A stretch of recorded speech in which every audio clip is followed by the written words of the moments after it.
Hola mis viajeros, ¿cómo están? Yo soy una nómade por el mundo y esto es Ancud, Chiloé.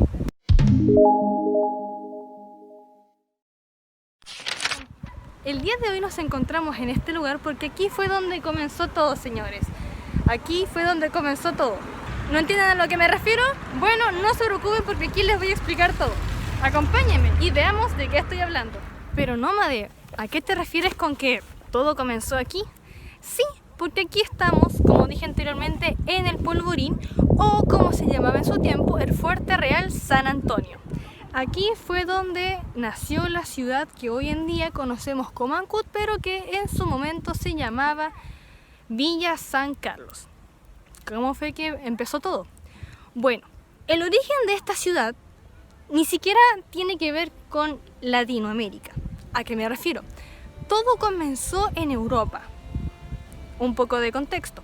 En ese tiempo, casi toda Latinoamérica estaba conquistada por los españoles. Estamos hablando más o menos como de 1700. Y en esa época también pasaba mucho de que entre España e Inglaterra estaban habiendo ciertas problemáticas y guerras comerciales. Y aquí es cuando todo empieza. ¿A qué me refiero?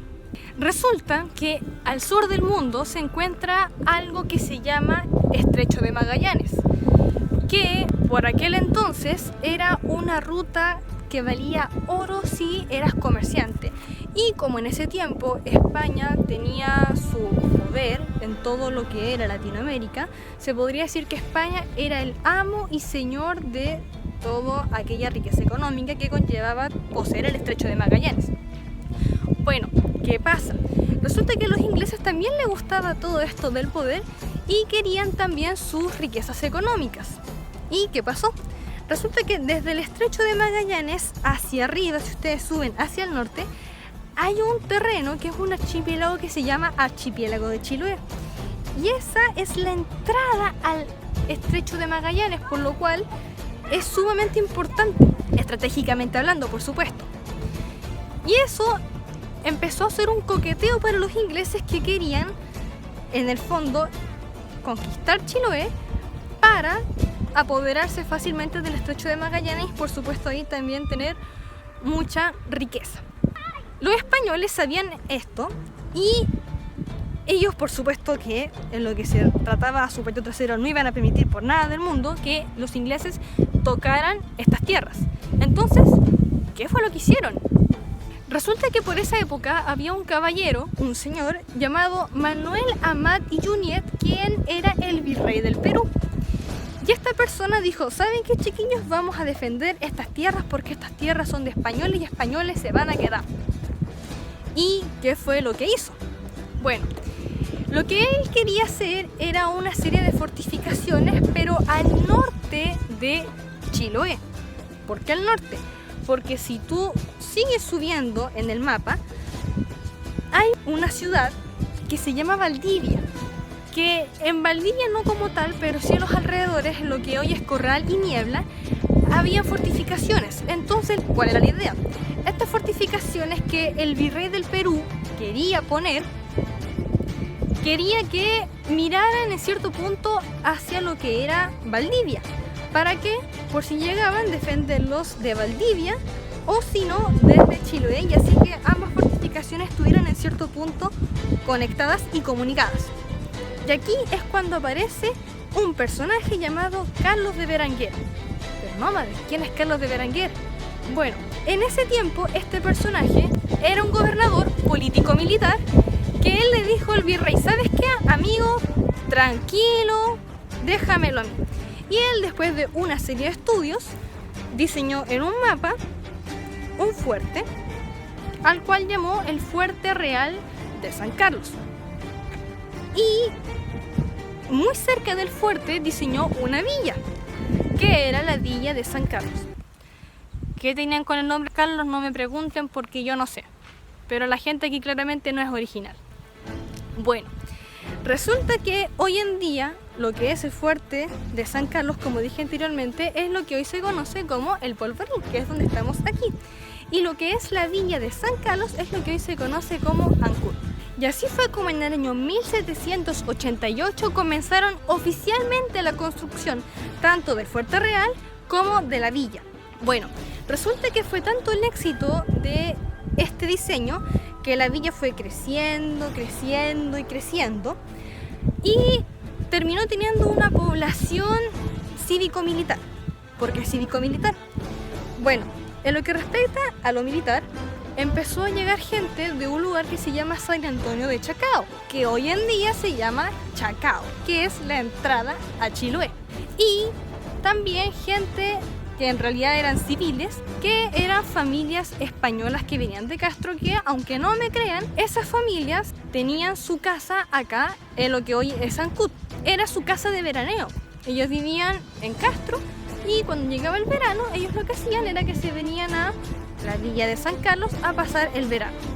Bueno, y la verdad es que así todo fue creciendo, pasó el tiempo. Como dije en su video anterior, Castro dejó de ser capital y Ancud pasó a ser la nueva capital de lo que era la provincia de Chiloé. Y el tiempo pasó y comenzaron a aparecer estos movimientos de independencia. ¿Y qué pasó? Resulta que Chiloé fue el último lugar de Sudamérica que quedaba de librarse de los españoles, porque todo lo que era Argentina, Perú, casi todo Chile ya estaba liberado, pero no Chiloé.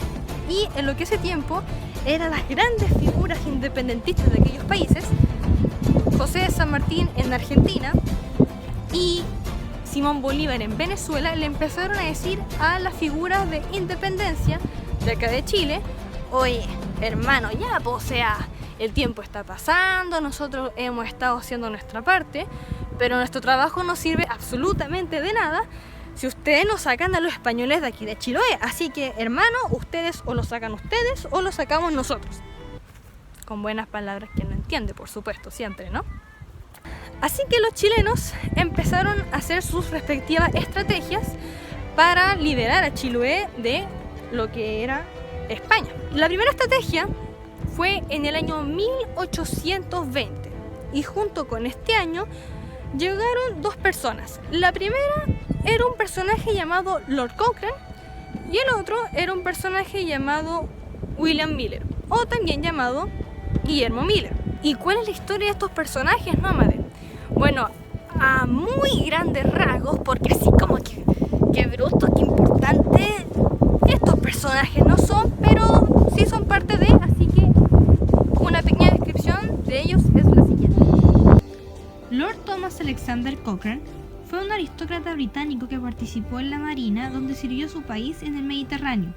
Fue diputado por un largo tiempo hasta que en 1817 fue contactado por el representante del general José de San Martín, quien le ofreció viajar a Chile para colaborar con la independencia y hacerse cargo de la Escuadra Nacional, con el fin de apoyar desde el mar la campaña contra las fuerzas españolas acantonadas en Perú. Por su parte, William Miller fue un teniente coronel de infantería de marina que participó en las campañas navales de las guerras de independencia con el almirante Manuel Blanco Encalada, Cochrane, José de San Martín y Simón Bolívar. Una vez aclarado este punto, sigamos con el video. Bueno, resulta que Cochrane y Miller habían ido a Valdivia y sacaron a los españoles con bastante éxito en realidad. Entonces ellos dijeron, ya, pero si pudimos sacar a los españoles de Valdivia, ¿cómo nos vamos a poder sacar a los españoles de Chiloé? Y así lo hicieron en el año 1820 cuando llegaron acá. El tema era que les fue como la soberana. ¿Por qué? Resulta que, uno, los españoles estaban dentro de todo preparados, y segundo, porque los chilotes estaban a favor de que los españoles estuvieran acá. ¿Pero por qué? Simple. Recordemos que estamos en un archipiélago dentro de todo aislados del continente. Ninguno de los dos te da mucha atención, ni los chilenos ni los españoles, pero dentro de la escasa atención que reciben, los españoles te dan más atención que los chilenos. Así que, entre peor y nada, me quedo con peor. Y por eso era que los chilotes ayudaban a los españoles a que estos no se fueran de sus tierras. Bueno, tras el fracaso de Lord Cochrane y Miller, llegó el año 1824 y los que iban a liderar esta batalla de independencia, por así decirlo, eran una persona y una institución. La persona era Ramón Freire y la Armada de Chile. Y nómade, ¿quién es Ramón Freire? Bueno, a grandes rasgos, Ramón Freire era un dirigente y militar chileno. Ustedes dirán, bueno, les fue bien si están con la Armada de Chile, pero no, viajeros, les fue de nuevo pésimo, mal. Y esto fue terrible porque ya empezó a generar un cierto miedo, porque todos intentos, tienes a los otros independentistas que te están diciendo oye ya, y mientras más fracaso, más presión, por supuesto. Y el tema era que si los chilenos no liberaban Chiloé, lo iban a hacer desde Perú. Y eso hubiese ocasionado que posiblemente hoy en día Chiloé sea territorio peruano. Y como nadie quería eso, al menos acá en Chile, llegó el año 1826 y nuevamente Ramón Freire vino con la Armada. Y fracasaron de nuevo. Nada daba fruto. Pero como dicen por ahí, la tercera es la vencida. Y si bien no ganaron porque precisamente le ganaron a los españoles, sí ganaron en el sentido que hicieron el Tratado de Tantauco. Tratado que desde que perdieron hasta que lo firmaron se demoraron 4 días en hacerlo realidad. Y así fue como se logró que lo que hoy es la provincia de Chiloé, el gran archipiélago de Chiloé, pasara a ser parte de la República de Chile. Como dato curioso, hoy en día ya no, porque obviamente el camino ya no funciona porque está cerrado por diferentes motivos. Pero lo que hoy en día es el Polvorín, y en ese tiempo, como dije anteriormente, en el pasado se llamaba el Fuerte Real de San Carlos, estaba conectado con lo que hoy en día es el Fuerte San Antonio. ¿Cómo? La respuesta está en la puerta de este fuerte, con esta puerta que está aquí a mis espaldas en el Fuerte San Antonio. Ahora, hoy en día, si ustedes vienen a Chiloé, probablemente el Polvorín pase sumamente desapercibido y probablemente le van a dar mucha más importancia al Fuerte San Antonio que al Polvorín. ¿Y esto por qué pasa? Bueno, la respuesta dentro de todo es bastante sencilla y básicamente bastante fácil en realidad. Y es que obviamente cuando pasaron todos estos procesos de ciudad y de cambios de España a la República de Chile, básicamente a lo que hoy en día es el Polvorín se le empezó a dar cada vez menos importancia. Y además que, siendo también muy sincero, hoy en día uno ve que la fortificación tiene sus piedras, sus ladrillos, pero en realidad el fuerte lo que era meramente eran los cañones y nada más. Entonces, si empiezas a darle poca importancia a eso, poco a poco se va a empezar a ocultar. Y el Polvorín empezó a ser descubierto mucho tiempo después de que todo esto pasara con los años, cuando la ciudad empezó a crecer y a crecer y a crecer. Y por eso acá en Ancud el Polvorín desgraciadamente no tiene tanta importancia como lo que es el Fuerte San Antonio. Y hasta acá el video de esta semana. Si el video te gustó, dale like. Ahora, si un like no es suficiente, compártelo con un amigo, y si no te gustó, compártelo con un enemigo. Recuerda que ahora Una Nómade por el Mundo tiene Instagram. Y recuerda que antes de seguirme en Instagram, aprieta la campanita y suscríbete a mi canal de Una Nómade por el Mundo. Chao, chao, se les quiere y hasta la próxima semana.